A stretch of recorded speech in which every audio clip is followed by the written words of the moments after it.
Hey guys, welcome to a new series of videos on tarantula science. I'm not quite sure how many I'm going to end up making out of this, but either way, this is kind of something I've been wanting to do off to the side. Since this is a science channel, I will be dealing with science topics. And this particular one, I'm talking about your urticating hairs and molting.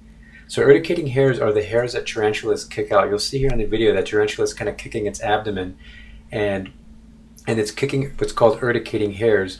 Urtica is a Latin word for nettle. So if you ever sat on stinging nettle, you'll note that it's pretty painful. This is the primary defense for tarantulas, where they kick up hairs on the dorsal aspect of the abdomen. This is primarily a New World tarantula defense mechanism. New World meaning tarantulas that are primarily in the Americas, and they develop these urticating hairs as they mature. As for each molt that they go through, they develop these hairs. So this isn't something they have necessarily as their slings, even though what you're looking at is technically a sling. So there's 6 types of urticating hairs, and as they kick them out, they kind of make a little cloud of hairs, and they make it very uncomfortable for any potential predator.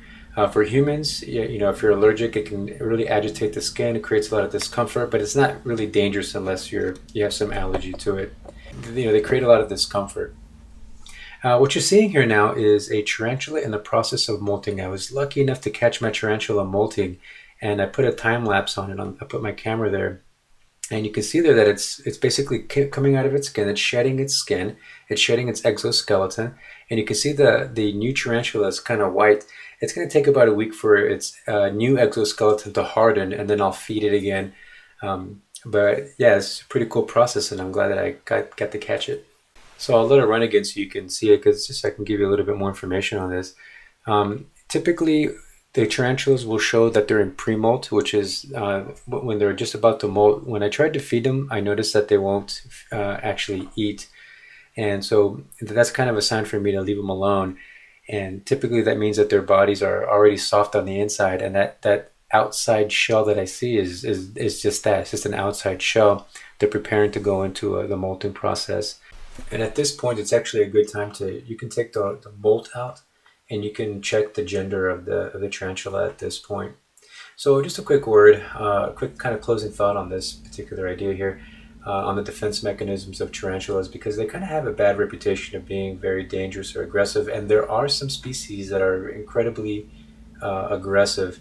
But for the most part, tarantulas are, as far as on the flight or fight spectrum, they're more on especially the New World tarantulas, they're more on the flight end of the spectrum, where they would rather kick up hairs so that you'll go away, or run away and hide into their burrows before biting you. If you get bit, it's probably because you were really antagonizing it, and maybe went too far with it. And there are some people who handle their tarantulas, and that's something that I, for one, don't do, and won't. I would do it, and I have done it before, but only because I had to. Because one of my tarantulas actually got out, and I had to handle it.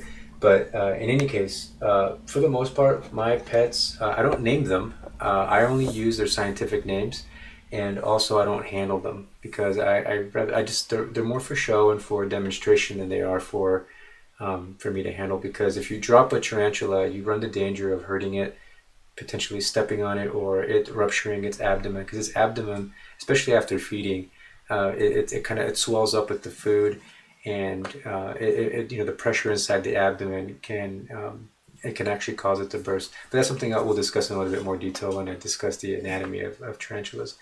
Okay guys, that does it for this video. I appreciate you watching. I hope you learned something new, and good luck in your studies.